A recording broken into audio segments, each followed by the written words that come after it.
Today we're gonna make a science experiment which is about matter. We are gonna turn liquid to solid. So let's go. Let's make some ice.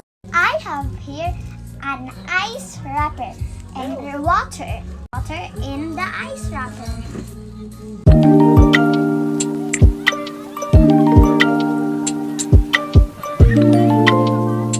Now let's tie it. Now it is tied. Let's put it in the fridge. Let's put it in the fridge. Okay, let's wait a few hours. Now let's check it out. Oh my god. It's really solid, guys. It's so cold. Now the liquid became solid. It's really hard.